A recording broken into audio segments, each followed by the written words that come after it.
자, 하나님의 말씀은 마태복음 4장 3절부터 11절입니다. 시험하는 자가 예수께 나와서 이르되 내가 만일 하나님의 아들이거든 명하여 이 돌들로 떡덩이가 되게 하라. 예수께서 대답하여 이르시되 기록되었으되 사람이 떡으로만 살 것이 아니요 하나님의 입으로부터 나오는 모든 말씀으로 살 것이라 하였느니라 하시니, 이에 마귀가 예수를 거룩한 성으로 데려다가 성전 꼭대기에 세우고 이르되 내가 만일 하나님의 아들이거든 뛰어내리라. 기록되었으되 그가 너를 위하여 그의 사자들을 명하시리니 그들이 손으로 너를 받들어 돌이 발에 부딪히지 않게 하리로다 하였느니라. 예수께서 이르시되 또 기록되었으되 주 너의 하나님을 시험하지 말라 하였느니라 하시니, 마귀가 또 그를 데리고 지극히 높은 산으로 가서 천하만국과 그 영광을 보여 이르되 만일 내게 엎드려 경배하면 이 모든 것을 내게 주리라. 이에 예수께서 말씀하시되 사탄아 물러가라. 기록되었으되 주 너의 하나님께 경배하고 다만 그를 섬기라 하였느니라. 이에 마귀는 예수를 떠나고 천사들이 나와서 수종드니라. 아멘. 우리가 신약시대 우리의 신앙은 철저하게 성령에 의한 삶이다 라는 부분을 살펴보았습니다. 그러니까 신약시대는 성령의 시대이다. 그래서 우리의 신앙은 처음부터 끝까지 성령에 의한 삶이다 라는 부분을 살펴보았고, 지난주에는 성령의 필수성에 대해서 살펴보았습니다. 그런데 성령에 의한 삶을 사는 데 있어서 한 가지 매우 중요한 요소는 말씀과 성령의 조화입니다. 그래서 오늘은 그 부분을 살펴보려고 합니다. 특별히 오늘은 예수님의 삶에 나타난 말씀과 성령의 조화의 삶을 살펴보면서 우리가 어떻게 말씀과 성령이 조화를 이루는 삶을 살 것인가 라는 부분을 살펴보고자 합니다. 우리가 성령에 의한 삶을 살펴보면서 어떻게 우리 신앙이 전적으로 성령에 의한 삶인가를 살펴보았기 때문에 오늘은 말씀과 성령의 조화를 이루는 삶을 살펴보되 어떻게 우리 신앙이 동시에 말씀에 의한 삶인가, 이 부분에 초점을 더 맞춰서 살펴볼 것이고, 말씀에 의한 삶을 살펴보되 말씀에 의한 삶의 성격 등을 더 살펴볼 것입니다. 아멘. 제가 일부 예배 때도 설교를 했는데 우리 포도나무 교회 지체들이 반드시 이 삶을 배울 수 있기를 바라고 그 안에서 자라날 수 있기를 바랍니다. 첫째, 예수님은 말씀에 의한 삶을 사셨습니다. 예수님은 말씀에 의한 삶을 사셨습니다. 그러니까 예수님은 우선, 여기 중요한 게 있습니다. 우선 예수님은 말씀을 전하시기에 앞서 자신이 먼저 말씀에 의한 삶을 사셨습니다. 이 점이 우리에게도 매우 중요합니다. 그러니까 하나님 나라에는 한 가지 법칙이 있습니다. 많은 법칙이 있는데 그 중에 한 가지 중요한 법칙이 있는데요, 그게 뭐냐면 하나님 나라에서는 먼저 행하고 그 다음에 가르치는 것입니다. 자, 성경 이제 여러 구절들을 볼 텐데 부지런히 여러분이 따라서 이렇게 찾으시면 좋겠습니다. 마태복음 5장 19절, 예수님께서 하신 말씀입니다. 그러므로 누구든지 이 계명 중에 지극히 작은 것 하나라도 버리고 또 그같이 사람을 가르치는 자는 천국에서 지극히 작다 일컬음을 받을 것이요 누구든지 이를 행하며 가르치는 자는 천국에서 크다 일컬음을 받으리라. 여기에 보면 가르치기 전에 먼저 행해야 합니다. 이게 하나님 나라의 법칙입니다. 할렐루야. 예수님은 그렇게 하셨습니다. 그래서 기도만 하더라도 누가복음 11장 1절에 보면 예수님이 먼저 기도하셨습니다. 예수께서 한 곳에서 기도하시고 마치심에 제자 중 하나가 여짜오되 주여 요한이 자기 제자들에게 기도를 가르친 것과 같이 우리에게도 가르쳐 주옵소서. 그랬더니 예수님이 그들에게 기도를 가르치십니다. 우리가 흔히 말하는 주기도문 가르치십니다. 이처럼 예수님은 자신이 먼저 행하고 그리고 가르치셨습니다. 근데 바리새인들은 반대로 가르치기만 하고 행치 않았습니다. 그게 마태복음 23장 3절에서 볼 수 있습니다. 그러므로 무엇이든지 그들은 2절에 나오는 서기관들과 바리새인들입니다. 말하는 바는 행하고 지키되 그들이 하는 행위는 본받지 말라. 그들은 말만 하고 행하지 아니하며. 이처럼 하나님 나라에서 중요한 법칙이 있는데 그 하나는 하나님 나라에서 우리가 먼저 행하고 그리고 가르쳐야 합니다. 예수님은 그렇게 하셨고요. 바리새인들은 가르치기만 하고 행치 않았습니다. 이게 장 같지만 근본적인 차이를 가져옵니다. 사실 이 하나님의 법칙을 늘 우리 자신에게 이렇게 비춰보아야 합니다. 사실 저도 늘 이런 부분을 기억하면서 하나님 앞에 긍휼과 자비를 구합니다. 청교도들은 자기들이 행치 않은 일들은 설교하지 않았답니다. 네, 저는 목사로서 어떨 때는 제가 그 부분을 미처 다 배워서 아직 행하지 못하고 있는데도 때로는 가르쳐야 되기 때문에 가르칠 때도 있습니다. 그러면서 하나님의 정말 긍휼을 구합니다.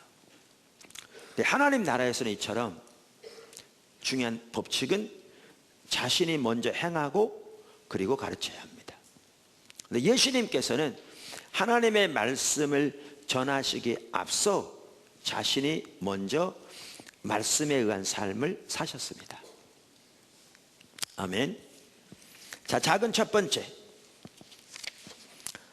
예수님의 삶 속에서 볼 수 있는 말씀에 의한 삶의 중요한 두 가지 요소.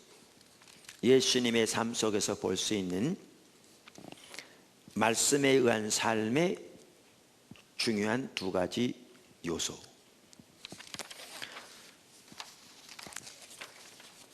그러니까 말씀에 의한 삶에 포함된 중요한 요소들 중에 여러 가지 요소가 있겠습니다마는 예수님의 삶에서 중요한 두 가지 요소를 볼 수 있습니다. 우리가 어디서 그것을 볼 수 있는가 하면 오늘 읽은 본문인 사탄이 예수님을 광야에서 시험한 그 사건 속에서 볼 수 있습니다. 그럼 그 두 가지 요소 중에 첫 번째가 뭐냐? 첫 번째는 예수님은 하나님의 말씀을 깊이 하셨습니다. 예수님은 하나님의 말씀을 깊이 아셨습니다. 우리가 어디서 그 부분을 볼 수 있는가 하면요, 마귀가 예수님을 시험한 마태복음에 나오는 두 번째 사건에서 그걸 볼 수 있습니다. 마귀가 예수님을 거룩한 성 예루살렘 성전으로 데려다가 꼭대기에 세우고 뭐라고 그랬냐면 뛰어내리라 그랬습니다.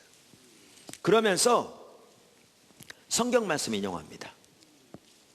4장 6절에 보면 기록되었을 때, 이 말은 구약 성경에 기록됐단 말입니다.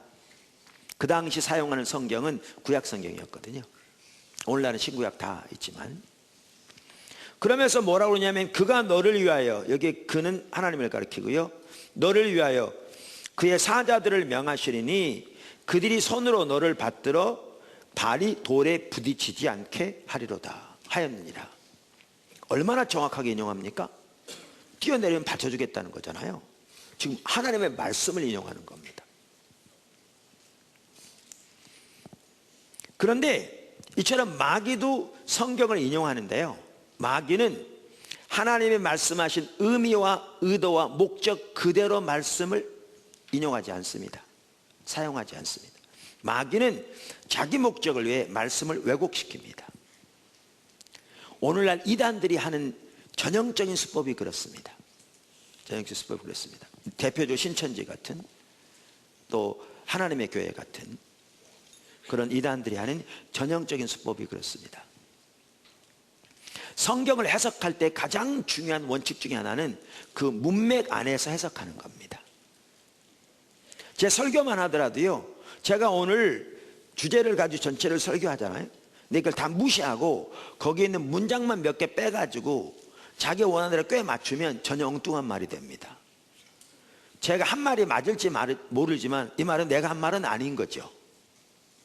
이단들이 그렇게 사용합니다. 마귀가 그렇게 합니다. 여기 보면 기록되었을 때 그러면서 인용한 구절이 어디 나온 말씀이냐면 시편 91편 11절 12절에 나온 말씀입니다. 우선 시편 91편은 우리가 하나님을 피난처로 삼고 하나님을 거처로 삼고 하나님 그분을 우리의 산성이라 피난처라 고백하며 그분만 의지하고 그분 안에 거하는 삶을 살면 하나님이 하나님의 백성을 지키시고 보호할 것에 대해서 말하는 시편입니다. 그럼 11절에 이렇게 말합니다.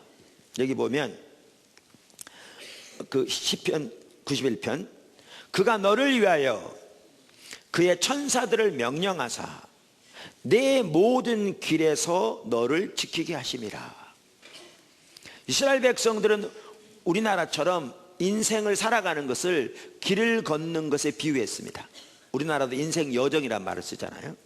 그래서 이 말은 그렇게 하나님을 의지하고 살면, 그렇게 하나님과 동행하면 하나님이 너의 모든 길에서, 그러니까 뭐죠?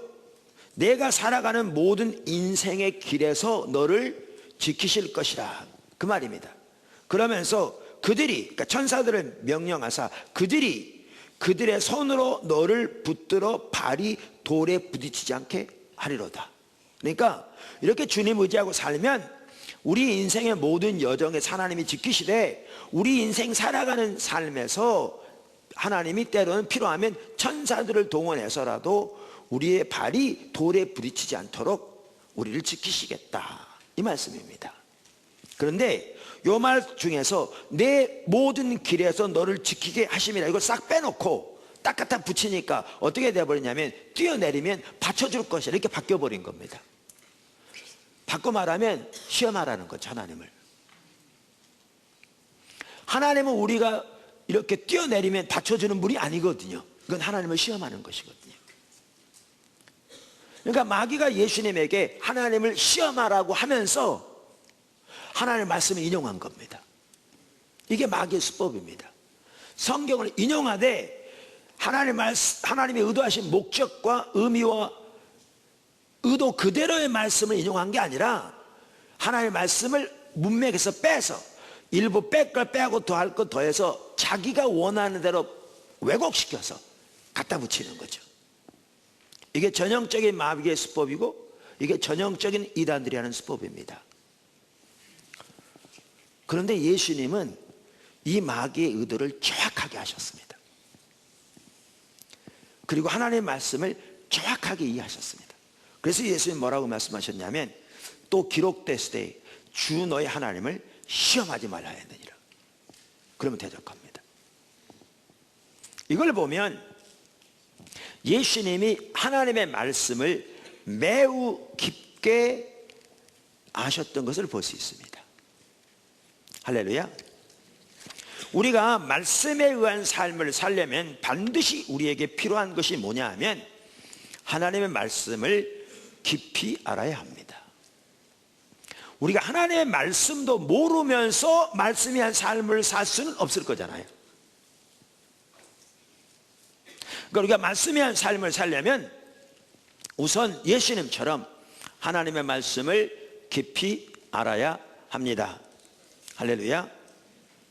그래서 저는 여러분에게 두세 번이라도 창세기부터 요한계시록까지 성경을 자세하게 통독하라, 그렇게 권면하죠. 그냥 훑어보는 것이 아니라 자세하게 묵상하고 읽으라. 하루에 몇 장씩이라도. 그래서 두세 번이라도 성경 전체를 통독하라, 그렇게 자주 권면하는 겁니다. 또 교회에서는 신약개론, 구약개론, 성경 탐구, 조직신학 등 다양한 성경 공부반을 만들어서 여러분이 하나님의 말씀을 더 깊이 알 수 있도록 돕는 역할을 하고 있습니다. 아멘.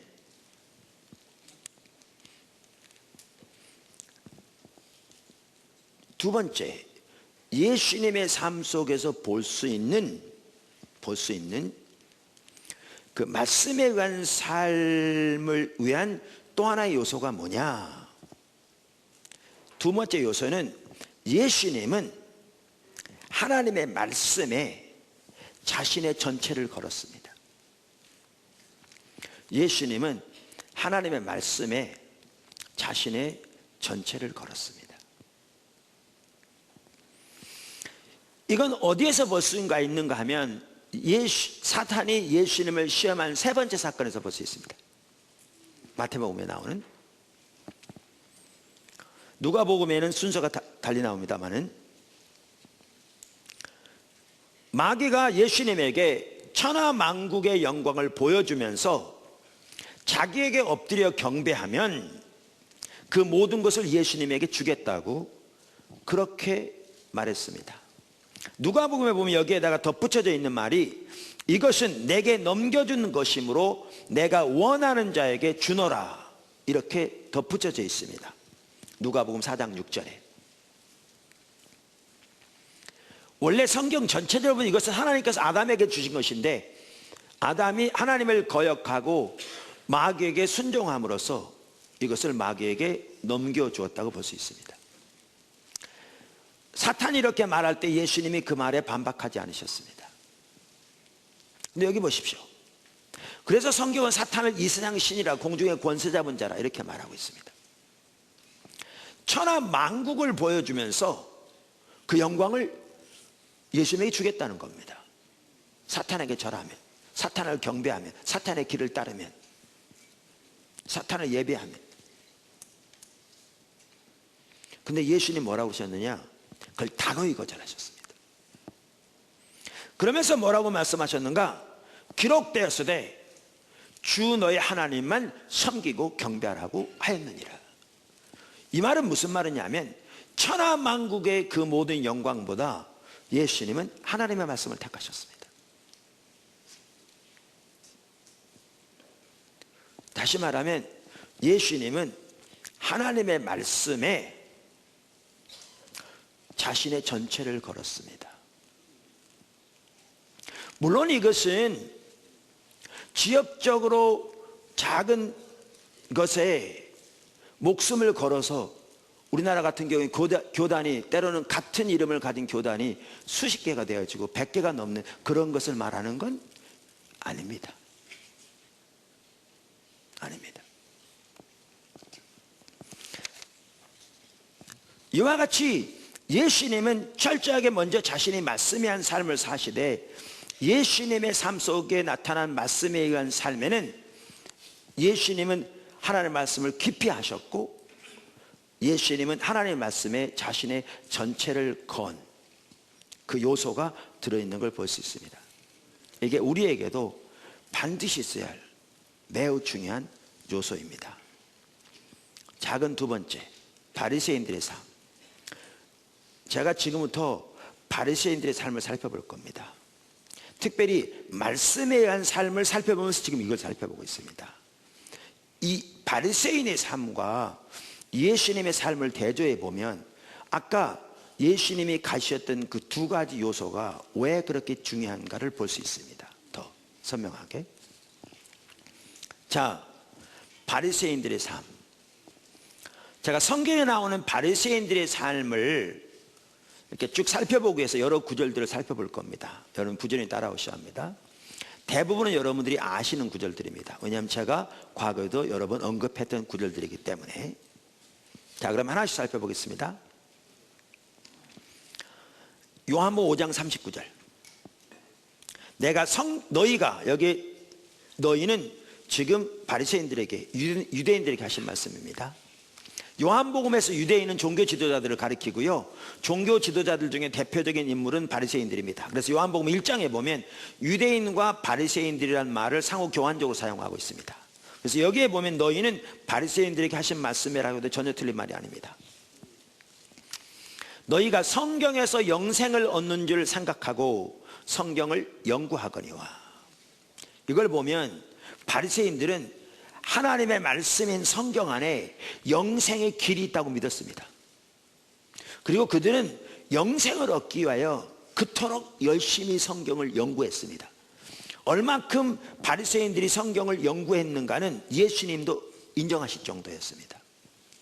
실제로 바리새인들과 서기관들은 모세 오경뿐만 아니라 성경 때로는 전체를 암송하려고 시도하고, 그들의 직업이 성경을 연구하고 암송하는 게 그들의 직업이었습니다. 자, 요한복음 5장 45절. 내가 너희를 아버지께 고발할까 생각하지 말라. 너희를 고발하는 이가 있으니 곧 너희가 바라는 자 모세니라. NIV 성경은 이것을 뭐라고 표현하고 있는가 하면 너희가 그 위에 너희의 소망을 두고 있는 모세니라, 이렇게 말하고 있습니다. 여기에 모세는 율법을 가리키고요. 자, 보십시오. 바리새인들은 율법 위에 자기들의 소망을 두고 살았습니다. 율법은 그러니까 구약 성경 전체를 대표한다고 해도 과언이 아닙니다. 그러니까 구약 성경을 크게 세 가지로 나눕니다. 율법, 선지서, 시가서. 때로는 시가서를 말 안 하고 율법과 선지자만 해도 구약 전체를 말하고요, 때로는 율법 하나만 해도 율법 부분도 말하기도 하지만 구약 성경 전체를 의미하기도 합니다. 자, 그러면서 여기 보시면 뭘 할 수가 있는가 하면 그들은 자기들의 소망을 어디에 두고 있었느냐? 율법에 두고 있었습니다. 예수님도 인정하실 만큼 성경에 자기들의 소망을 두고 있었습니다. 성경에. 자, 로마서 2장 17절부터 20절을 보면 우리가 잘 아는 구절인데 오늘은 말씀에 의한 삶의 관점에서 보십시오. 그 구절을. 로마서 2장은 예수님이 사역했을 때와 불과 25년 정도 차이를 두고 쓰여진 성경입니다. 그러니까 사도 바울이 그 당시 유대인들이 자기들 어떻게 생각하고 있는가를 기록하고 있는데, 이걸 보면 예수님 당시의 종교 지도자들이 자기들 어떻게 생각했을까를 짐작해 볼 수 있습니다. 17절. 유대인이나 불리는 내가 율법을 의지하며 하나님을 자랑하며 율법의 교훈을 받아 하나님의 뜻을 알고 지극히 선한 것을 분간하며 맹인의 길을 인도하는 자요, 어둠에 있는 자의 빛이요, 율법에 있는 지식과 진리의 모본을 가진 자로서 어리석은 자의 교사요, 어린아이의 선생이라고 스스로 믿으니. 여기 보시면요, 그들은 이렇게 믿었습니다. 율법 안에, 다시 말하면 성경 안에 하나님의 진리와 지식의 모본이 들어있다고 믿었습니다. 맞는 말이죠. 그리고 그들은 이 성경으로 교육을 받았습니다. 그렇기 때문에 그들은 자기들이 누구보다 하나님의 뜻을 잘한다고 자부했습니다. 그들은 자기들이 하나님의 뜻을 올바로 분별할 수 있다고 자부했습니다. 그리고 그들은 자기들이 누구보다 하나님을 잘 믿는다고 자부했습니다. 여기 하나님을 자랑한다는 말과 믿는다는 말은 같은 뜻입니다. 그래서 그들은 자기들이야말로 어둠 가운데 있는 자들을 위한 빛이라고 믿었고요, 소경들, 그러니까 영적인 소경을 말하겠죠, 소경을 위한 인도자라고 믿었고요, 그들은 어리석고 어린아이를 위한 교사라고 믿었습니다. 자, 또 하나, 그들의 교리는 대체적으로 정통적이었습니다. 그래서 마태복음 23장에 아까 3절에 보면 예수님의 제자들에게 뭐라고 말씀하셨냐면, 바리새인과 서기관들이 모세의 자리에 앉았으니 너희는 저들이 하는 말을 반드시 지키고 행하라, 이렇게 말씀하셨습니다. 만약에 바리새인들과 서기관들이 교리적으로 잘못됐다면 예수님이 자기 제자들에게 반드시 그들의 말을 지키라고 말씀하셨겠습니까? 자, 여기 보십시오. 그들은 성경 안에서 영생을 얻는 줄로 생각하고 누구보다 성경을 열심히 연구했고요, 성경 안에 진리와 지식에 모본이 있는 걸 확신하고 그 성경으로 교육받았기 때문에 그들은 누구보다 하나님의 뜻을 잘한다고 자부했고요, 성경을 연구하는 것이 그들의 직업이었고요, 그들은 성경 외에 자기들의 소망을 두고 산다고 자부했고요, 그들이야말로 그들은 빛이라고 자부했고요, 그리고 그들의 교리는 정통적이었습니다. 이게 그들이 가지고 있는 말씀에 대한 이해입니다. 보이십니까? 무슨 얘기인지? 이들이 제일 많이 사용했을 단어가 말씀이었을 겁니다. 말씀. 왜요? 그들이 이런 사람들이었거든요. 이게 바리새인들이었습니다. 근데 그들은 이렇게 생각하고 있는데 예수님은 이들에게 뭐라고 말씀하셨느냐? 이게 문제입니다. 예수님은 이들에게 뭐라고 말씀하셨느냐? 지금부터 제가 이제 성경 구절이 있습니다. 따라오세요. 예수님은 이들에게 뭐라고 말씀하셨느냐? 하나는 하나님의 말씀이 그들 속에 거하지 않는다, 이렇게 말씀하셨습니다. 요한복음 5장 38절, 그 말씀이, 여기에 그는 그분입니다. 그분의 말씀이 너희 속에 거하지 아니하니. 모세 오경을 암송하는데 하나님 뭐라고 말씀하셨냐면, 예수님 뭐라고 말씀하셨냐면 하나님의 말씀이 너희 속에 거하지 않는다. 그 다음에 요한복음 5장 46절 47절, 그들은 자기들의 소망을 모세, 즉 율법에 두고 있다고 자부하는데 예수님은 뭐라고 말씀하셨냐? 46절, 모세를 믿었더라면 또 나를 믿었으리니 이는 그가 내게 대해 기록하였습니다. 그러나 그의 글도 믿지 아니하거든 어찌 내 말을 믿겠느냐. 그들은 자기들의 소망을 말씀 위에 두고 있다고 자부하는데, 그렇게 말씀을 묵상하고 암송하는데, 예수님은 하나님의 말씀이 저들 속에 거하지 않는다고 말씀하실 뿐만 아니라 그들에게 너희가 말씀을 안 믿는다, 이렇게 말씀하셨어요. 여러분, 여기 안 믿는다는 말은 교리적으로 안 믿는다는 말이 아닙니다. 그들이 성경이 하나님의 말씀이라는 사실을 교리적으로 안 믿었으면 성경에서 영생을 얻는 줄 생각하고 성경을 그렇게 묵상했겠습니까? 가당치도 않는 말이죠. 성경에다 자기들의 소망을 두고 살았겠습니까? 말도 안 되는 얘기죠. 이 말은 교리적으로 안 믿는다는 말이 아닙니다. 이 말은 삶으로, 행동으로 안 믿는다는 말입니다. 우리의 행동이 우리가 하나님에 대해서 뭘 믿는가를 진정으로 드러내거든요. 그러니까 제가 수없이 말하잖아요. 우리가 하나님의 살아계심을 믿는다고 말합니다. 또 이 땅을 떠나면 하나님 앞에 설 것을 믿는다고 말합니다. 또 하나님 앞에 서면 선악간에 하나님 앞에서 우리가 행한 일로 심판을 받을 거라고 말합니다. 근데 우리가 진짜로 그 세 가지만 믿으면 대부분의 우리들은 이렇게 안 살 거라고요. 우리는 교리적으로 그렇게 믿는다고 말할지 모르지만, 또 고백할지 모르지만, 실제 우리의 삶은, 실제 우리의 행동은 하나님이 전혀 살아계시지 않는 것처럼, 우리 하나님 앞에 전혀 안 설 것처럼, 이 땅이 영원히 우리가 거주할 처소일 것처럼, 그리고 하나님 앞에 서면 어떠한 선악과는 심판도 없을 것처럼 살아가죠. 그러니까 실제로는 말씀을 안 믿는 거죠. 그걸 말씀하신 겁니다.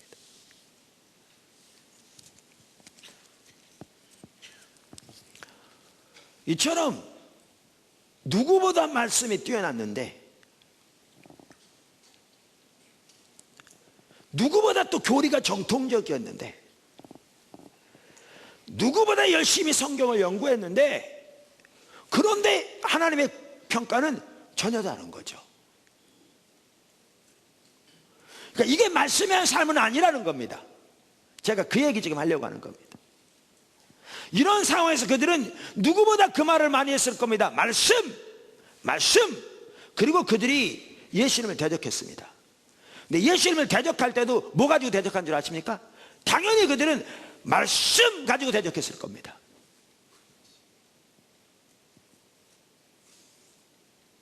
무서운 얘기입니다.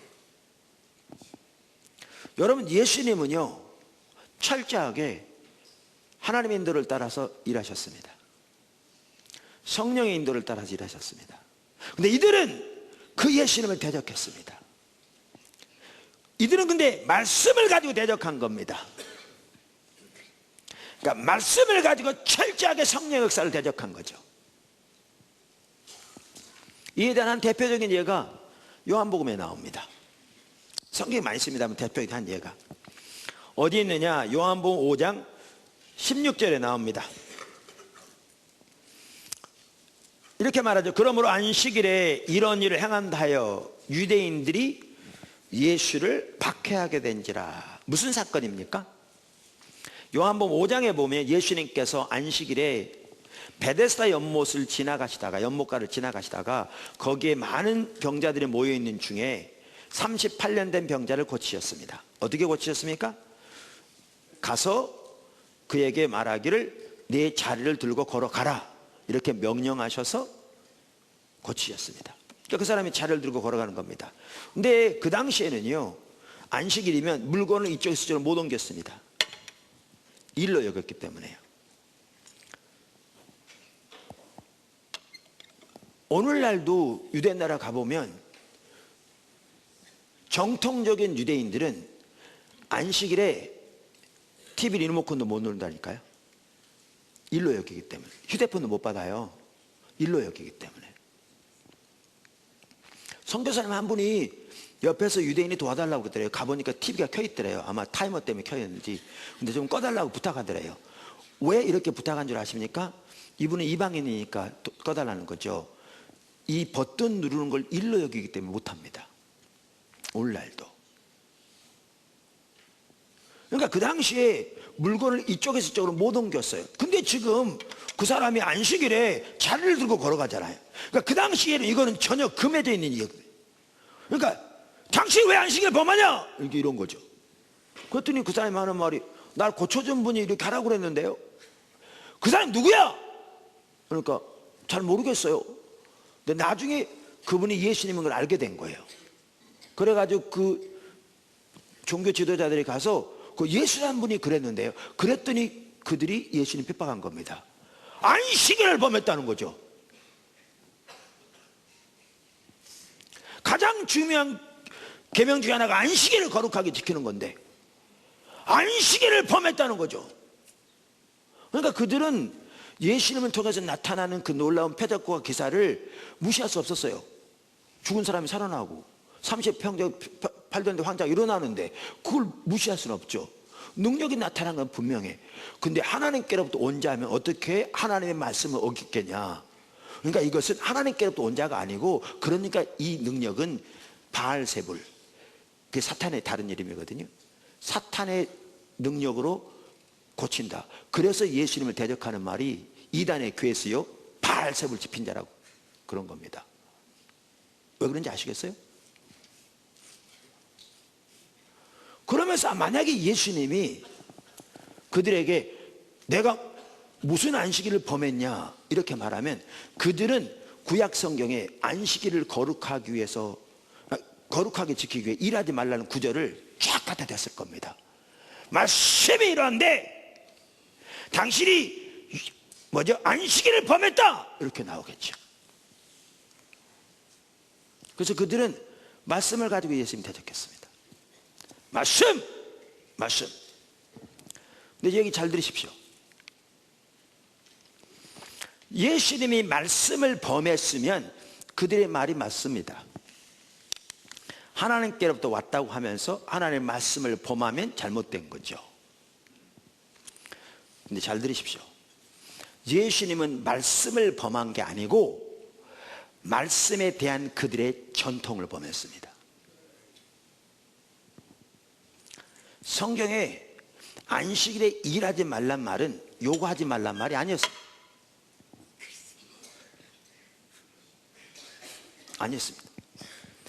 하나님의 말씀을 범한 것과 말씀에 대한 그들의 전통을 범한 것은 다릅니다. 제가 쓴 십자가 복음에 나오는 율법주의, 거짓신앙 책에도 나옵니다만은, 우리의 신앙은 하나님과 친밀한 교제입니다. 철저하게 말씀의 토대에서, 그래서 하나님과 동행하는 삶을 사는 건데, 이렇게 하나님과 친밀한 교제에 떠나 우리의 신앙이 몇 가지 형식을 지키는, 종교적인 의식을 지키는 껍데기로 전락하게 되면, 율법주의로 빠지게 되면 그 중에 한 특징이 뭐냐면 전통을 고집하게 됩니다. 그러면 전통을 고집하게 되면 나타나는 결과가 어떻게 되느냐면 전통과 말씀이 구분이 안 됩니다. 그러니까 전통이 말씀화됩니다. 그러니까 어디까지가 전통이고 어디까지가 말씀인지가 구분이 안 됩니다. 이게 무서운 점입니다. 오늘 어떤 포도나무교회 방문한 분들은 우리가 경배와 찬양을 한 30분 드리니까 이상하게 생각합니다. 이 교회 뭐가 잘못된 것 같다. 예배 순서가 다르다. 그러면서 그들 뭐라고 그러냐? 성경 운운합니다. 여러분, 지금 세계적으로요, 글쎄 프로테지 안 따져봤지만 미국, 유럽 할 것 없이 아시아, 아프리카, 남미 전 세계적으로 대다수의 교회들이 우리처럼 예배드립니다. 지금 어떤 분들은 전에 있던 교회와 새로 방문한 교회가 예배 순서만 달라도 이상하게 생각합니다. 그러면서 말씀 얘기합니다. 근데 이 말씀에 예배 순서가 안 나와 있습니다.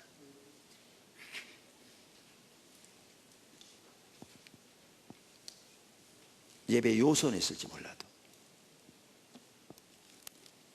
근데 전통에 집착하게 되면 어디까지가 말씀이고 어디까지가 성경인지 구분이 안 됩니다. 바리새인들이 그런 겁니다. 그래서 대적한 거죠. 말씀! 말씀! 그들은 그토록 말씀을 잘 알았거든요. 근데 문제는 이겁니다. 아까 그렇게 대적했잖아요, 요한복음 5장에. 근데 예수님은 이 일을 자신이 임의로 한 게 아니고 하나님의 인도를 따라, 성령의 인도를 따라 하셨다는 거예요. 이렇게 대적하니까 예수님이 그런 답변으로 하신 말씀이 요한복음 5장 17절부터 나오는 거거든요. 아버지가 오늘까지 일하신다. 나도 일한다. 나는 아무것도 스스로 할 수 없다. 나는 아버지께서 행하시는 것을 보고 그것을 나도 행한다. 아버지께서 아들을 사랑하셔서 아들에게 아버지 행하시는 것을 다 보이신다. 문제가 뭔지 아십니까?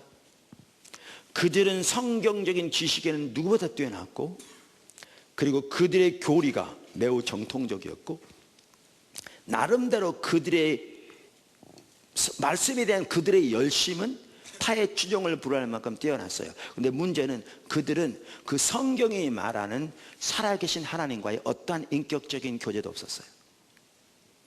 요한복음 5장 37절에 나옵니다.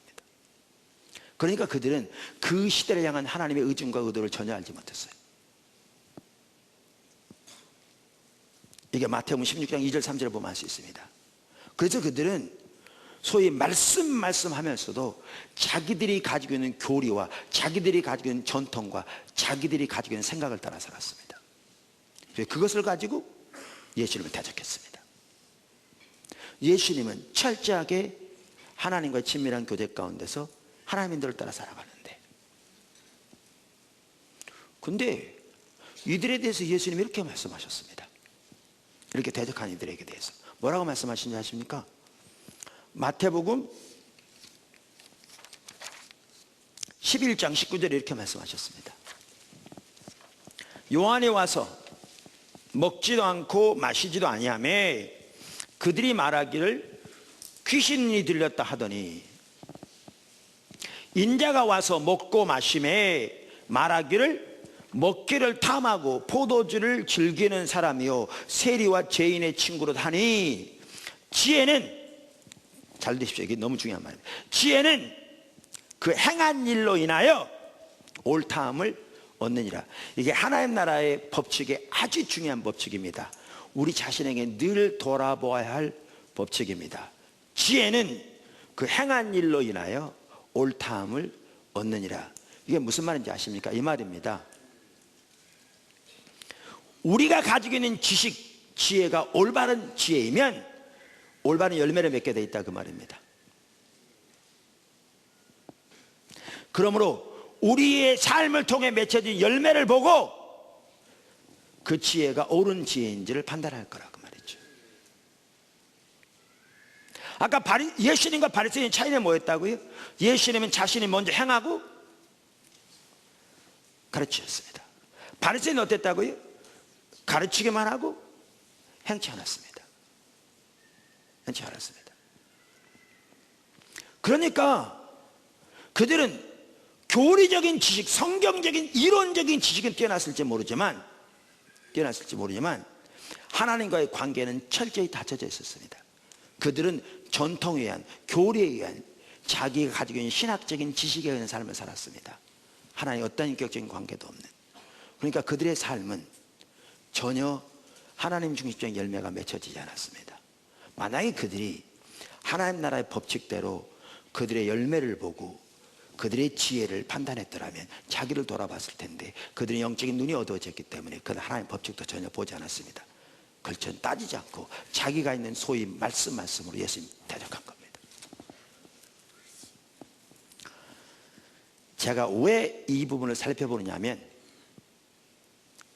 말씀을 깊이 아는 게 매우 중요한데 말씀을 깊이 안다고 그 자체만 가지고 말씀이 한 사람이 되는 게 아니라 그 말입니다.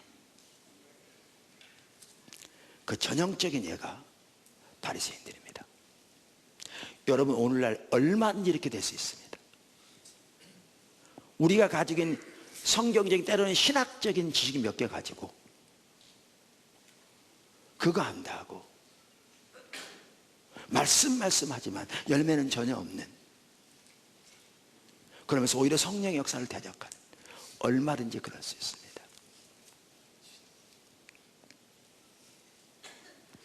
사실 제가 지금 포도나무교회만 섬긴 것만 21년이잖아요. 그 전에도 있었고 첫 번째 교회 개척하고. 근데 이제 우리 성도들 중에 이제 신학교를 가겠다 그러면 제가 이제 가겠다 그러면 추천하기도 하고, 또 신학을 잘 배우는 건 또 좋을 수 있으니까. 그래서 이렇게 신학교를 가겠다 그러면 추천하는데요. 그러니까 원하면 본인이 가겠다 그러니까 거의 막는 경우는 드물긴 한데 제가 보낸 경우 여태까지 반밖에 못 얻었습니다. 무슨 말이냐면 반은 오히려 잃었습니다. 안 가는 게 나았습니다. 왜냐하면 신학적인 지식 쪽 들어간다고 그거에서 우월감을 가지고 하나님을 적극적으로 찾는 그 길에 떠나면 영적인 분별이 어두워집니다. 그래서 제가 반은 잃었습니다. 첫 번째 교회에서 지금까지 여러 사람 신학교 보내는데요. 그래서 만나면 그렇습니다.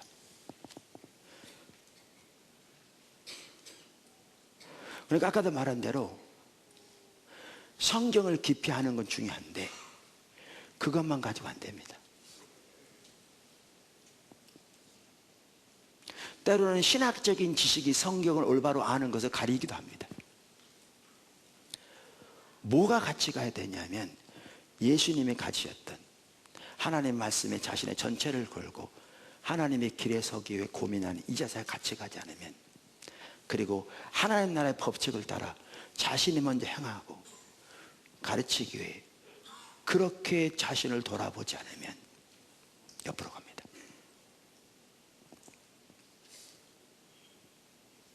옆으로 갑니다.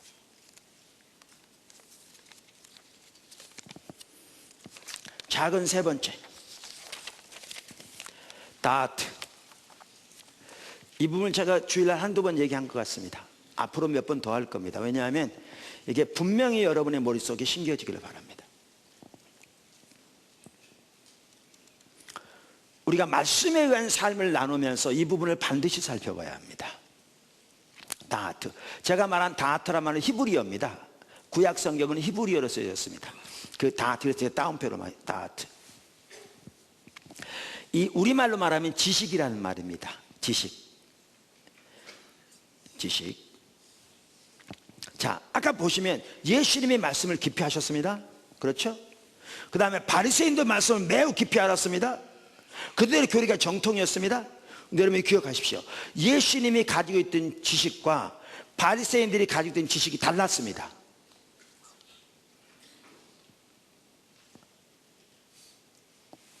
지금은 이해가 잘 안 됩니다. 다시 말합니다. 예수님도 성경을 깊이 알았습니다. 바리새인도 성경을 깊이 알았습니다. 그런데 예수님이 가지고 계셨던 지식과 바리새인들이 가지고 있던 지식이 달랐습니다. 이 차이를 보셔야 합니다. 그래야 진정한 의미의 말씀이한 삶을 볼 수 있습니다. 자, 그러면 몇 구절 성경 구절을 찾아볼 겁니다. 지금 이제 잘 따라오십시오. 자, 말라기 2장 7절입니다. 제사장의 입술은 지식을 지게 하겠고, 뭐를 지게 하겠고? 지식을 지게 하겠고. 여기 지식이라고 번역된 히브리어 단어가 다아트입니다. 다아트. 지식을 지게 하겠고, 사람들은 그의 입에서 율법을 구하게 돼야 할 것이니. 여기 보면 처음에는 지식이라고 그랬다. 이걸 지식을 다른 말로 뭐라고 표현합니까? 율법이라고 표현합니다. 율법을 구해야 할 것이니 제사장은 만군의 여호와의 사자가 되면을. 그러니까 구약 성경에서 하나님의 율법을 연구해서 그 율법을 통해 하나님의 길을 발견하고 백성들에게 하나님의 길을 가르쳐서 그 하나님의 길로 인도하는 사람들은 제사장들이었습니다. 그게 제사장들의 역할이었습니다. 선지자들은 하나님과의 관계에서 하나님이 그 시대에 주시는 하나님의 메시지를 받아 전하는 사람들이 선지자들이었고요, 이처럼 율법을 연구해서 율법에 나온 하나님의 길을 알아 그 하나님 백성들을 그 하나님의 길로 인도하는 그 율법을 가르치는 사람들은 제사장들이었습니다. 말라기 시대는 제사장들이 타락했습니다. 그러면 하나님이 의도하신 제사장의 모습이 무엇인가를 지금 말하고 있습니다. 여기. 그러면 제사장들의 입술에는 뭐가 있어야 한다? 지식이 있어야 한다. 그래서 하나님의 백성들이 그들의 입으로부터 뭘 구해야 한다? 율법을 구해야 한다. 그래야 그들이 하나님의 율법을 따라 행할 거잖아요. 그래서 이는 제사장들이 여호와의 사자가 되기 때문이라 이렇게 말하고 있습니다. 때문이라. 자, 호세아 4장 1절을 보십시오. 잘 아는 구절입니다. 다시 보십시오. 호세아 4장 1절. 이스라엘 자손들아 여호와의 말씀을 들으라. 여호와께서 이 땅 주민과 논쟁하시나니 이 땅에는 진실도 없고 인애도 없고 하나님을 아는 지식도 없다. 여기 하나님을 아는 지식이라고 표현한 이 단어가 다아트입니다. 그러니까 말라기 시대도 그랬지만 호세아 시대에 다아트가 있었다고 없었다고요? 다아트가 없었다. 지식이 없었다는 거예요. 자, 6절에 보면 또 이렇게 말합니다. 4장 6절. 내 백성이 지식이 없으면 망하노다. 뭐가 없어 망한다고요? 이 다아트가 없어 망한다는 겁니다. 여기 지식이 다아트입니다. 지식이 없으면 망한도다. 내가 지식을 버렸으니 나도 너를 버려 내 제사장이 되지 못하게 할 것이요, 내가 내 하나님의 율법을 잊었으니 나도 내 자녀들을 잊어버리라. 여기에 보면 지식과 또 뭐가 연결됐어요? 율법. 자, 보십시오. 여기 잘 들으십시오. 잘 들으십시오. 호세아 시대에 뭐가 없어 망했습니까? 지금 이 구절에 가면 지식이 없어 망했습니다. 다아트가 없어 망했습니다. 지식이. 자, 그러면 아까 바리새인들을 살펴봤죠. 바리새인들이 얼마나 성경을 잘 알았고 그들의 교리가 정통적이었고 얼마나 하나님의 말씀에 대해 나름대로 열정을 가지고 있었는가 보았습니다. 그들은 누구보다 말씀을 강조했을 겁니다. 자, 이들이 이 구절을 읽을 때 자기들이 지식이 없어 망하고 있다고 생각했을까요? 상상도 안 했겠죠. 근본적으로 다르다고 생각했겠죠. 그러니까 이들은 이렇게 생각했을 겁니다. 호세아 시대 자기 조상들이 지식이 없어 망했다. 성경에 써 있잖아요. 어쩌면 많이 설교했을 겁니다. 그렇게 하면서 자기들은 자기 조상들과는 근본적으로 다르다고 생각했겠죠. 왜? 그들은 그토록 정통적인 성경적인 지식이 누구보다 뛰어났으니까. 아까 살펴본 대로. 동의하십니까? 그런데 예수님 뭐라고 말씀하셨어요? 예수님이 마태복음 13장 마태복음 15장에 바로 바리새인들에게 이렇게 말씀하셨어요. 이사야가 너에 대하여 잘 예언하였도다. 이사야가 너에 대하여 잘 예언하였도다. 이 말은 이사야 시대나 너희나 정확하게 영적으로 똑같은 상태다 그 말이죠. 근데 이사야와 호세아 시대가 같은 시대입니다. 그러니까 이 말은 뭐냐면 너희가 다트가 없어 망하고 있다 이 말입니다. 실제로 예수님이 그 당시 유대인들에게 다가오는 심판을 말씀하셨고 예수님이 심판을 말씀하신 지 40년이 채 되지 않아서 예루살렘이 멸망했습니다. 자, 그럼 이렇습니다. 그들은 성경적인 지식이 뛰어났습니다. 교리적인 지식. 근데 뭐가 없었어요? 지식이 없었어요. 무슨 말 이해하십니까? 헷갈리시나요? 그들은 성경적인 지식이 뛰어났다니까요. 성경을 누구보다 깊이 알았다니까요. 그들이 가지는 교리는 정통적이었다니까요. 근데 그들은 지식이 없었어요. 혼동되시면 그들은 다트가 없었어요. 아까 제가 처음에 뭐라고 말씀드렸냐면 예수님도 말씀을 깊이 하시고 바리새인도 말씀을 깊이 알았는데 둘이 달랐다 이렇게 말씀드렸잖아요. 바로 이걸 말하는 겁니다. 지금 바리새인들이 성경적인 지식엔 뛰어났는데 그들이 지식이 없었습니다. 다트가 없었습니다. 그걸 볼 수 있습니다. 그래서 망하고 있었습니다. 근데 그들은 지식이란 말이 무슨 뜻인지를 모르니까 자기들이 지식이 없어 망하고 있음에도 불구하고 자기들은 그 사실을 전혀 깨닫지 못했죠. 왜? 성경적인 지식이 뛰어났으니까.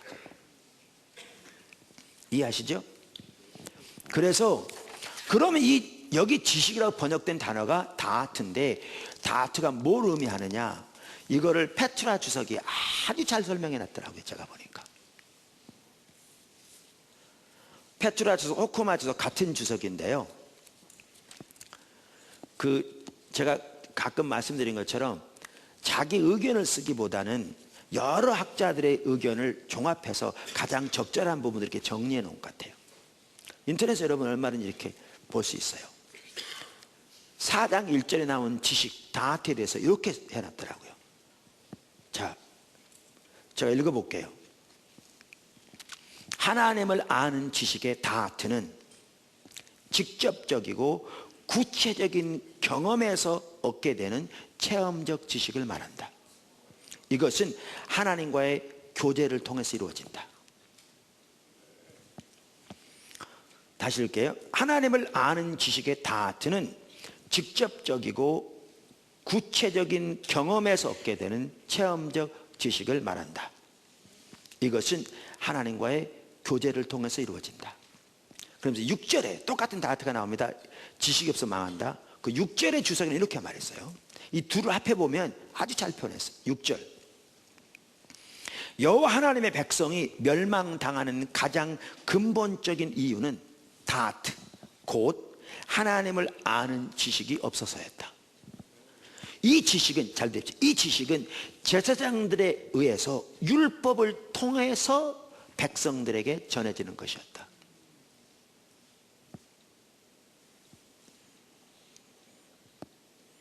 하나님의 계획과 경륜이 바로 율법에 기록되어 있기 때문에 이스라엘 백성이 지식이 없는 것은 율법을 마땅히 가르쳐야 할 제사장들의 책임이었다. 그러면서 말라기서도 그게 없었던 거죠. 자, 그럼 이렇습니다. 다시 설명합니다. 이 다트는 제사장들에 의해 율법을 통하여 백성들에게 전해지는 것이었다. 그래서 아까 말라기서 2장에 제사장들의 입술에는 뭐가 있어야 한다고요? 이 다트가 있어야 한다. 그리고 백성들이 여기에서 뭘 구해야 된다? 율법을 구해야 한다. 그러니까 이 지식 다트는 뭐에 기초한 겁니까? 성경에 기초한 겁니다. 성경에 하나님의 경륜과 하나님의 계획이 들어있다고 했잖아요. 성경에 기초한 겁니다. 근데 성경에 대한 단순한 이론적인 지식이 다트는 아닙니다. 성경에 대한 성경에 나오는 하나님에 관한 단순한 이론적인 지식이 다트는 아닙니다. 아까 율법에 기초했다 한다. 왜? 율법 안에 지식과 율법 안에 아까 뭐라고요? 하나님의 계획과 경륜이 들어있기 때문에. 근데 1절에서 뭐라고 그랬어요? 이 다트는 뭐라고요?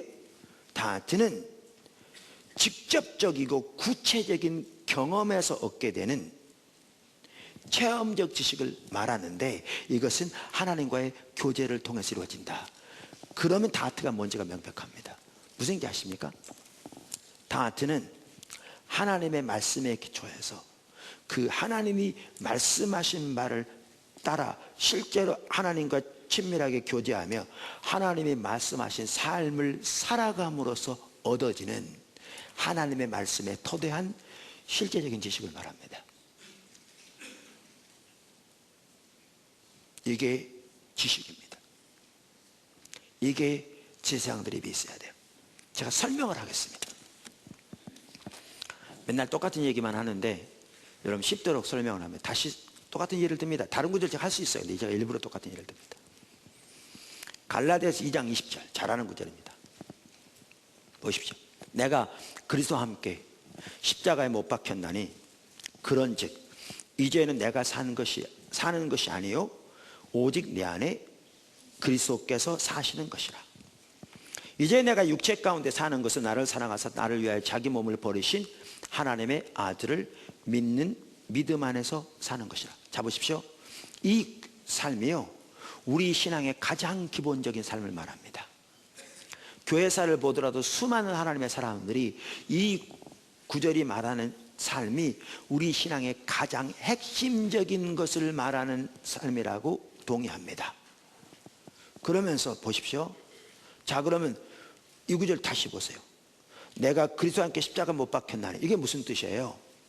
로마서 6장 우리가 예수를 믿는다는 것은 예수님과 연합되는 것을 의미하는 건데, 그래서 예수를 믿는다는 것은 예수님이 십자가 못 박혀 돌아가실 때 하나님이 우리의 옛사람을 거기에 함께 못 박아 죽였다. 그리고 예수님 부활하실 때 우리의 옛사람은 이미 죽고 우리가 새로운 피조물로 우리의 영이 부활의 생명으로 다시 태어난 것을 말한다. 우리 신앙은. 그래서 우리 신앙은 우리가 예수를 믿는다는 것은 예수님 연합되는 건데 예수님과 함께 죽고 함께 살 뿐만 아니라 에베소 2장에 보면 예수님과 함께 하나님 보좌 우편에 이미 안침을 당했다. 이게 성도들에게 주어진 하나님의 권위와 권세를 말하는 겁니다. 예수님 안에. 그걸 의미합니다. 그 다음에 이 삶을 사는 게 뭐라고요? 그리스도를 믿는 믿음 안에 살아. 이건 오직 믿음으로만 가능합니다. 이 삶이. 그래서 에베소 3장에서도 사도 바울이 에베소 교회를 기도하면서 바로 그리스도가 우리 안에 내주하신 삶이 믿음으로 되어진다 거기서도 말하고 있습니다. 그 다음에 21절에 보면 이렇게 말하죠. 갈라디아 2장 21절 내가 하나님의 은혜를 패하지 아니하노니 만일 의롭게 되는 것이 율법으로 말미암으면 그리스도도 헛되이 죽으셨네. 이 말은 예수님이 우리 안에 내주는 하시는 삶이 우리의 율법적인 행동과 노력에 의한 것이 아니라 전적인 은혜로 되어진 것을 말하고 있죠. 은혜로 믿음으로 오직 십자가로. 자 그러면 지금 제가 지금까지 말한 게 뭐냐? 성경적인 지식입니다. 이게 성경적인 이론적인 지식입니다. 할렐루야. 이게 중요합니다. 왜? 이게 올바로 있어야 올바른 삶을 살 수 있으니까. 그래서 로이드 존스 목사님은 이 성경적인 지식을 컵으로 비교한 겁니다. 컵이 올바로 있어야 우유를 담을 수 있죠. 그분이 말한 하나님을 아는 지식 다트는 그분 우유에 비교가 있습니다. 그러면서 성경적인 올바른 지식이 있어야 우유를 담을 수 있는 거죠. 컵이 깨져버리면 우유가 쏟아지는 거죠. 올바른 성경적인 지식이 없으면 올바로 하나님을 알 수 없는 거죠. 그러니까 성경을 깊이 아는 게 중요한데 이게 균형이 필요하다고요. 제가 분당에서 우리 교회가 있을 때 거기서 초등학교 동창을 만났어요. 얼마나 반갑든지 이놈을 몇십 년을 만난 거잖아요. 와 반갑다. 근데 예수 믿어. 대박. 그랬는데 그 아내가 암에 걸려가지고 얼마 안 남았어요. 그래서 신방을 갔어요. 갔는데 성경을 많이 읽었더라고요. 그런데 성경을 많이 읽고 자세히 읽긴 했는데요 완전히 자기식이야. 자기복음, 좀 심하면 지가복음. 완전히 자기 식대로만 꿰맞췄어. 2000년 교회사에서 하나님의 사람들에게 하나님의 놀라운 하나님의 길들을 보이시고 성경을 토대로 했는데 그 무엇과도 안 맞아. 완전히 자기 식대로만 꿰맞춰. 그리고 그 외에는 아무것도 안 받아들여. 이렇게 돼버리면요, 말씀을 깊이 한 게 아니라 완전히 왜곡돼 버린 거죠. 누구 말도 안 들어.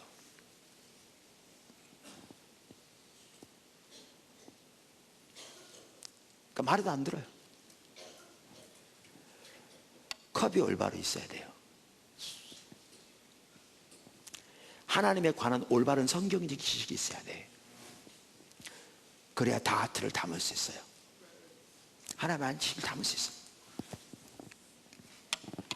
네, 성경적인 지식이 중요한데 지금 제가 말씀드린 이 부분은 그게 뭐냐? 그게 성경적인 지식이라는 거예요. 그게 컵이라는 거예요.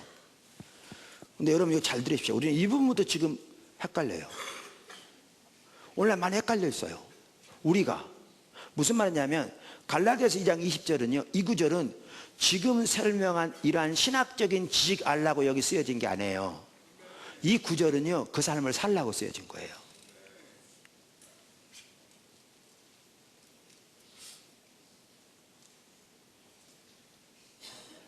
왜 제가 처음 교회대 개척하고 두 번째 교회 개척하면서 많은 사람들 신학교 보내는데 왜 반타작밖에 못했냐? 반을 안 간 것만 못했어요. 물론 어떤 사람들은 저한테 추천도 안 받고 본인이 다른 사람 추천받은 간 사람도 있어요. 그러면 제가 어떻게 할 수 있는 건 아니고. 못했냐? 신학적인 지식을 아는데 그친 거죠. 그거는 살기 위한 수단인 건데. 그리고 몇 개 한다고 이제 마음이 높아진 거죠. 이러면 이상하게 돼버려요.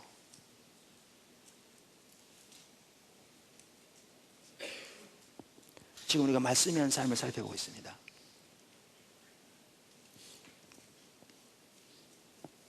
그러니까 여러분 갈라디아서 2장 20절만 하더라도요, 거기에 우리가 그리스도와 함께 십자가 못 박혔다는 말은 이 뜻이고 이건 믿음으로 된다는 말은 이런 말이고, 그걸 아는 게 중요하다니까. 올바로 컵 쳤네. 근데 그거 알라고 쓰여진 게 아니에요. 컵 위에서 중요한 게 아니에요. 컵은 우유를 담기 위한 수단인 거죠.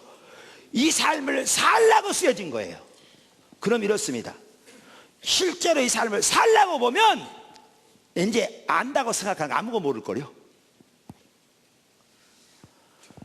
아니 우리의 옛사람의 주님 예수님과 십자가 못 박혀 죽었다는데 우리의 경험은 전혀 안 죽은 것 같아. 육신 벌떡부터 살아있어. 전혀 안 죽은 것 같아. 그러면 죽었다고 그러는데, 그래서 로마서 6장에 보면 이미 죽었게 되면 죽은 것을 간주하라고 써 있잖아요.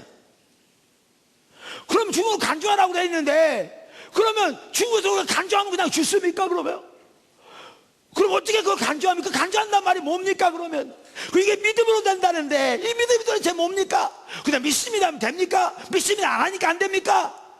여러분 이 삶을 실제로 살라고 보면요, 몇 가지 신학적인 지식까지 절대 안 될 겁니다. 안 될 겁니다. 이 삶을 실제로 살려면 완전히 다른 차원입니다.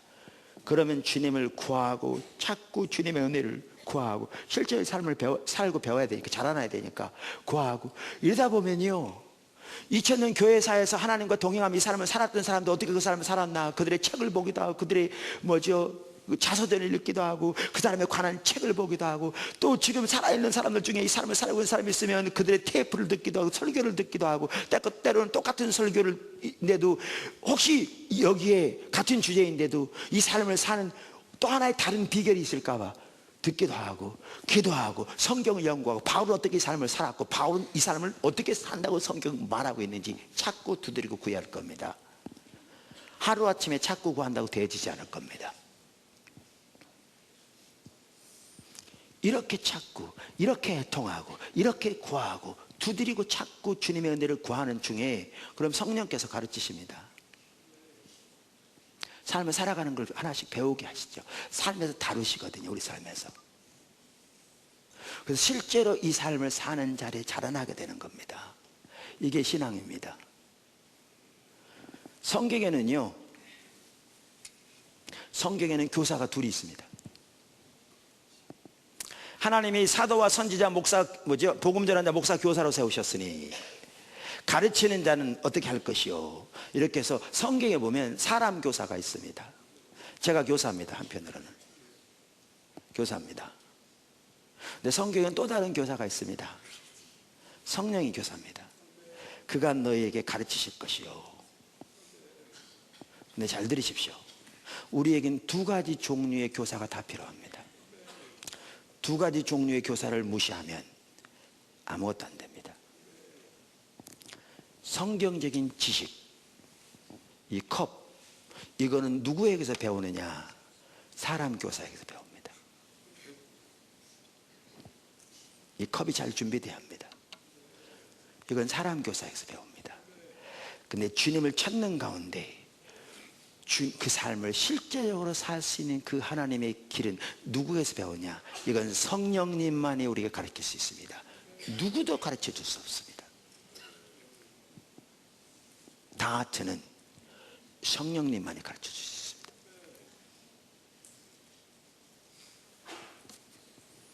우리에게는 이 두 교사가 다 필요합니다. 그래야 올바로 갑니다.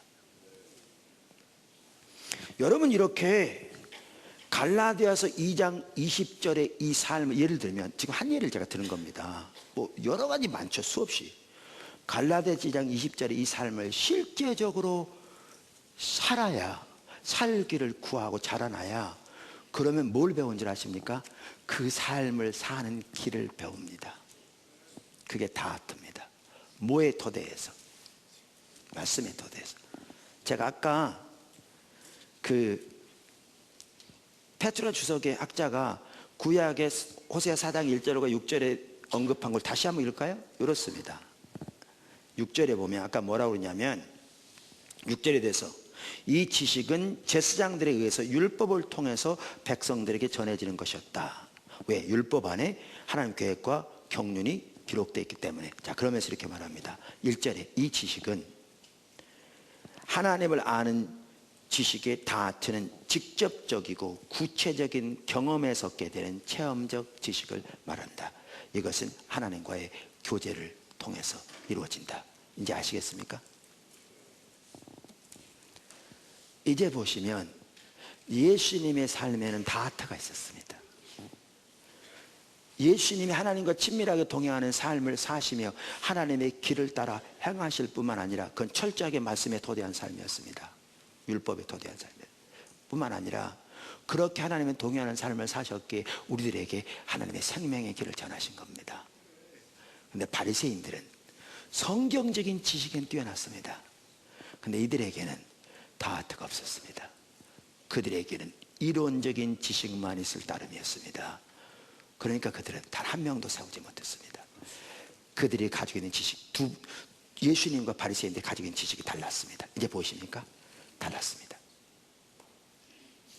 달랐어요. 이게 보여야 돼요.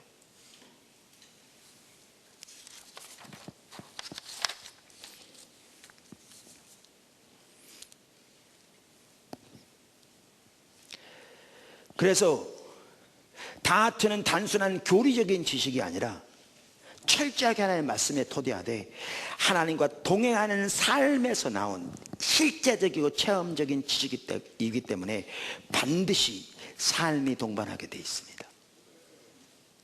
반면에 다트가 없으면 바리새인들의 삶에서 잘 볼 수 있는 것처럼 성경적인 지식은 뛰어나고 그 성경적인 지식은 정통적일지 모르지만 그 삶은 철저하게 하나님의 말씀을 버리게 되어 있습니다.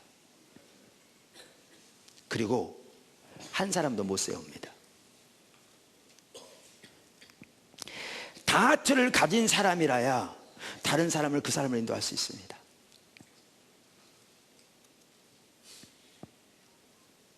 제가 갈라디아서 2장 20절 다시 말할게요. 다른 구절도 마찬가지예요. 아무거나 이런 믿음의 한 사람. 여러분 아브라함, 모세 쭉 나오면 믿음으로 주님 의지했잖아요. 11장에. 여러분 믿습니다 한다고 그 사람이 될 것 같습니까? 안 됩니다. 여러분 실제로 그 삶을 살려고 생각하면 이제 뭐부터 고민해야 되냐면 여기서 말하는 믿음이 뭐지? 어떻게 이 믿음이 가능하지? 어떻게 환경적으로 불가능한데 오직 주님만의 믿음으로 지었더니 하나님께 역사하셔서 그것이 이루어지지? 어떻게 그 삶을 살지? 하나도 모를 겁니다. 근데 실제로 그 삶을 사는 사람만이 다른 사람은 그 삶을 살도록 인도할 수 있습니다.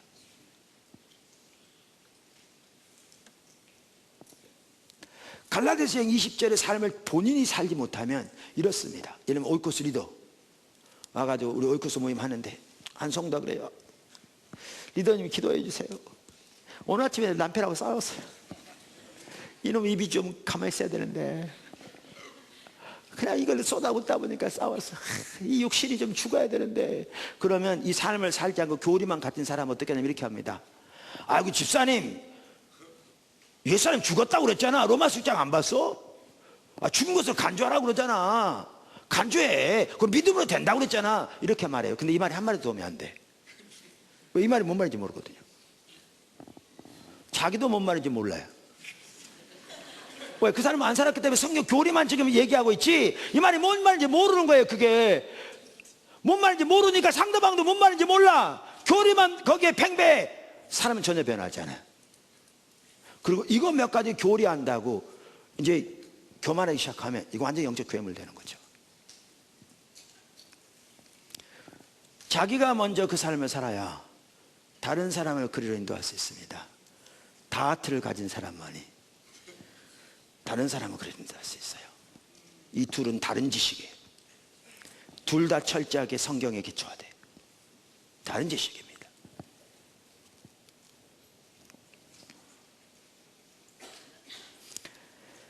영적인 세계에서는 자기가 가보지 않은 곳으로 다른 사람을 인도할 수 없습니다.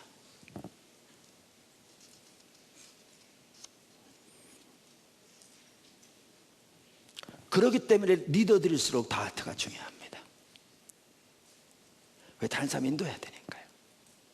그래서 여기에서 너무너무 중요한 게 고린도전서 2장 2절에서 사도 바울이 말했던 자세가 중요합니다. 무슨 말인지 사도 바울은 고린도전서 1장부터 복음을 전하는 것에 대해서 말하고 있습니다. 계속해서 그리스도께 나를 보내시면 침례를 주게 하려 함이 아니요 복음을 전하게 하려 함이니 1장 23절 우리는 십자가에 못 박힌 그리스도를 전하니 그리스도가 하나님의 능력이 하나님의 지혜니라. 2장 1절 내가 너에게 나아가 하나님의 증거를 전할 때 그러니까 전하고 이렇게 말하고 있습니다. 복음의 핵심인 십자가 못 박힌 예수 그리스도. 그러니까 2장 2절에 이렇게 말하고 있습니다. 내가 너희 중에서 예수 그리스도 곧 십자가 못 박히신 그분 외에는 아무것도 전하지 않기로 작정했다. 이렇게 말씀입니다. 근데 갑자기 말을 바꿉니다. 내가 너희 중에서 예수 그리스도 그 십자가 못 박히신 그분 외에는 아무것도 알지 않기로 작정했다. 근데 이게 핵심입니다. 그분을 아는 만큼 그분을 전할 수 있습니다. 이 아는 것은 다트를 말합니다. 구약에 신약의 기노스코 알다 똑같은 체험적 지식을 말합니다. 하나님을 아는 하나님과 친밀한 교제에서 나온 경험적 체험적 지식을 말합니다. 철저히 말씀에 토대요. 이게 우리들에게 반드시 있어야 할 자세입니다. 요게 없으면요 교회 안에 말장난만 가득합니다. 이론만 가득합니다. 그리고 한 명도 변하지 않습니다. 영적인 우월감만 가득합니다.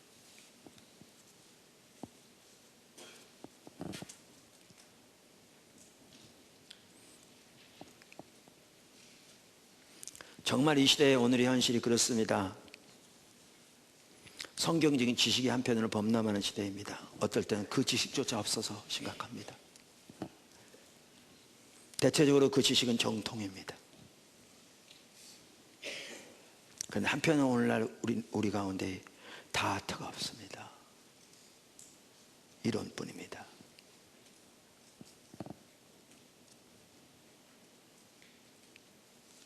그러면서 우리는 바리새인들처럼 말씀 외쳐대고 있습니다.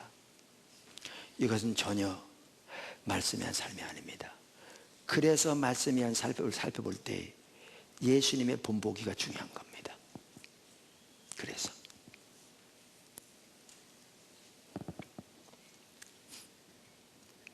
제가 오늘 시간을 아끼기 위해서 말씀 안 나누는데요. 말씀의 말씀과 성령의 조화의 한 핵심은 또한 여호수아 시대부터 있었습니다. 여호수아 1장에 하나님께서 철저하게 말씀을 강조하시거든요. 근데 여호수아가 어떤 사람입니까? 하나님께서 모세를 통해 그 어마어마한 일을 하실 때 가장 가까이서 그 모든 걸 목도한 사람이거든요. 근데 그에게 그토록 말씀을 강조하신 거거든요. 오늘날 적지 않은 사람들이, 이 부분 다음 주 혹시 살펴볼지 모르겠습니다. 제가 적지 않은 사람들이 영적인 체험만 조금만 해도 하나님의 말씀을 소홀히 하는 경우가 너무너무 많고, 소위 자기가 받았다고 하는 감동만 신뢰하고 그 외에는 어떤 것도 받아들이지 않은 사람들이 많은데, 그건 필연적으로 잘못됩니다. 우리가 어떤 체험을 할지 모르지만 여호수아가 했던 체험은 우리가 비교도 안 될 만큼 놀라운 거였습니다. 근데 하나님은 그에게 그토록 말씀을 강조하셨습니다. 말씀과 성령의 조화. 그런데 그 말씀이라는 삶의 수도 예수님이 사셨던 말씀의 삶이 우리가 본받을 말씀의 삶입니다. 아멘. 자, 두 번째, 큰 두 번째입니다. 예수님은 성령에 의한 삶을 사셨습니다. 그러니까 예수님은 말씀에 의한 삶을 사실 뿐만 아니라 동시에 성령에 의한 삶을 사셨습니다. 그리고 예수님의 삶에 나타나는 성령에 의한 삶도 정확하게 두 가지가 같이 있었습니다. 그 작은 첫 번째, 예수님은 성령께 민감한 삶을 사셨습니다. 다시 말하면 하나님과 친밀한 교제 가운데 사셨습니다. 이것을 가장 강조하는 성경책이 요한복음입니다. 요한복음 전체가 이것을 강조하고 있습니다. 요한복음에 보면 예수님이 전하신 말씀, 예수님이 감당하신 모든 사역이 하나님과 친밀한 교제 안에서 하나님의 인도를 따라 이루어졌습니다. 예수님은 철저하게 성령께 민감한 삶을 사셨습니다. 몇 구절 읽어보겠습니다. 요한복음 10장 37절 38절. 만일 내가 내 아버지의 일을 행하지 아니하거든 나를 믿지 말려니와 내가 행하거든 나를 믿지 아니할지라도 그 일은 믿으라. 그러면 너희가 아버지께서 내 안에 계시고 내가 아버지 안에 있음을 깨달아 알리라. 예수님의 아버지 안에, 아버지가 예수님 안에, 이 말씀은 예수님이 가지셨던 아버지와의 친밀한 교제를 말합니다. 요한복음 전체를 보면 명백하게 알 수 있고요, 동일한 사도 요한에 의해 쓰여진 요한 1서까지 보면 더욱더 명확하게 알 수 있습니다. 그러니까 주석들을 보면 다 이렇게 나와 있습니다. 그래서 예수님이 행하신 그 모든 아버지의 일들은 예수님이 아버지와 가지셨던 그 친밀한 교제에서 나왔습니다. 요한복음 14장 10절에서 12절. 내가 아버지 안에 거하고 아버지는 내 안에 계신 것을 내가 믿지 아니하느냐? 내가 너희에게 이르는 말은 스스로 하는 것이 아니라 아버지께서 내 안에 계셔서 그의 일을 하시는 것이라. 내가 아버지 안에 거하고 아버지께서 내 안에 계심을 믿으라. 그렇지 못하겠거든 행하는 그 일로 인하여 나를 믿으라. 내가 진실로 진실로 너희에게 이르노니 나를 믿는 자는 내가 하는 일을 그도 할 것이요 그보다 더 큰 일도 하리니 이는 내가 아버지께로 가매니라. 여기도 보시면 예수님의 아버지 안에, 아버지가 예수님 안에 거하신 친밀한 교제를 통해서 예수님이 하신 모든 말씀을 하셨던 걸 볼 수가 있습니다. 심지어 요한복음 12장 42절에 보면 예수님은 무엇을 말할 것뿐만 아니라 그걸 어떻게 말할 것까지 하나님의 인도를 받았습니다. 내가 자유로 말한 것이 아니요 나를 보내신 아버지께서 내가 말할 것과 이룰 것을 친히 명령하여 주셨으니, 우리말에 이룰 것이라고 되어 있는데요, NIV 성경에는 what to say and how to say it 이렇게 되어 있어요. 내가 무엇을 말할 것과 그것을 어떻게 말할 것을 내게 보이셨다 이렇게 말하고 있어요.